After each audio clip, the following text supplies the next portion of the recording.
હે ભાઈ, હે મોટા ભાઈ, તમે ક્યાં ફરજ બજાવો? No parking. હે?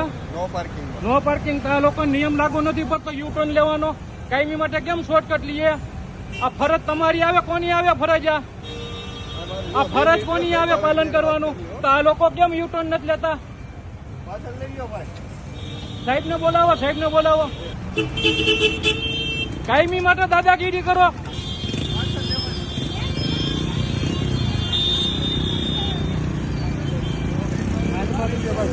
નમસ્તે સાહેબ, શું નામ આપનું? અમને આ કાયમી માટે આ લોકો આ રીતના નિયમનું પાલન નથી કરતા, તો તમે લોકોને સામે બેઠો ખ્યાલ નથી આવતું? કાયમી માટે આ પ્રશ્ન, કાયમી માટે તમારી નજરની સામે બને તો તમે લોકો કેમ પાલન નથી કરાવતા લોકોને? હમણાં પબ્લિક અહીંથી યુ ટર્ન લે તો દંડ દે, આ લોકોને કેમ નથી દેતા? આ લોકોને કેમ રિટર્ન નથી લેવડાવતા? ટ્રાફિક નહીં, તમે બેઠા બેઠા આરામ કરો. તમે તમારા પેલા નિયમનું પાલન કરો સાહેબ.